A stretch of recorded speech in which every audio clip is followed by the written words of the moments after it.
लोगों के अंदर अनेक दोष हैं और निर्दोष होने की बात अगर वो रखते हैं तो उनकी बात नहीं सुनी जाएगी। एक बार महात्मा बुद्ध ऐसे ही बैठे थे, उनका एक शिष्य आया उनके पास और सवाल किया कि आप इतना ज्ञान देते हो, आप इतना सुनाते हो, पर आपका ज्ञान हमको याद नहीं रहता है, क्यों?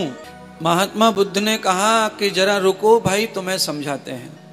महात्मा बुद्ध ने पूछा कि तुम कहाँ रहते हो? उसने कहा मैं पास में गांव है श्रीवस्ती, मैं वहां रहता हूं।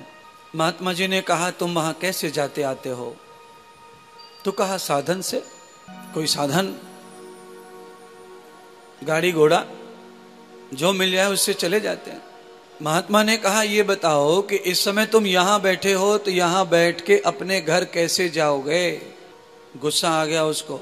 उसने कहा साधन से। कहा ना साधन से, गाड़ी में बैठ के, साइकिल से, मोटरसाइकिल से, गाड़ी में, घोड़े में।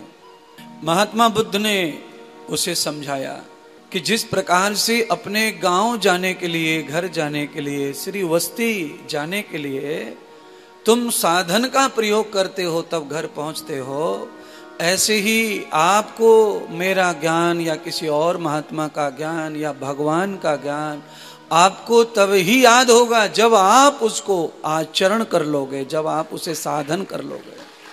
अगर आप सुने हुए ज्ञान का साधन नहीं करते, आचरण नहीं करते, तो वो ज्ञान कभी याद नहीं रहेगा, वो ज्ञान विस्मरण हो जाएगा।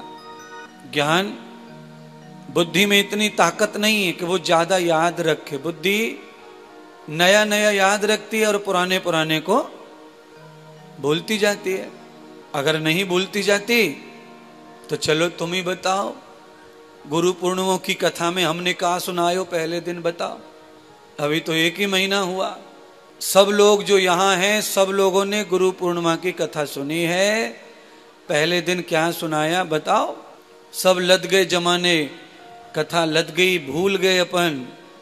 और कल हमने कथा सुनाई, लास्ट कथा 7 दिन की, तो हमने 2 बजे कथा में क्या सुनाया था? कल मैं 1:30 बजे कथा प्रारंभ की थी, प्रारंभ हुआ था व्याख्यान। 2 बजे क्या सुनाया था? अब मोबाइल निकाल के देखो, कल का यूट्यूब चेक करो। कहने का अर्थ है कल 1:30 बजे का जो ज्ञान है आज 24 घंटे में हम भूल गए।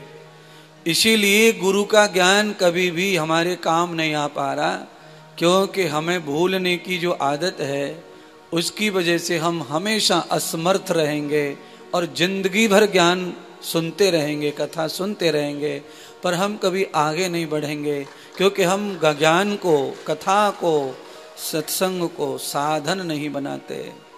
कथा को साधन जो बनाएगा भाई, इसमें बैठ के वो अपनी मंजिल पर पहुंच जाएगा, अपने घर पहुंच जाएगा, यथा स्थान पहुंच जाएगा, जहां उसे जाना है वहां पहुंच जाएगा।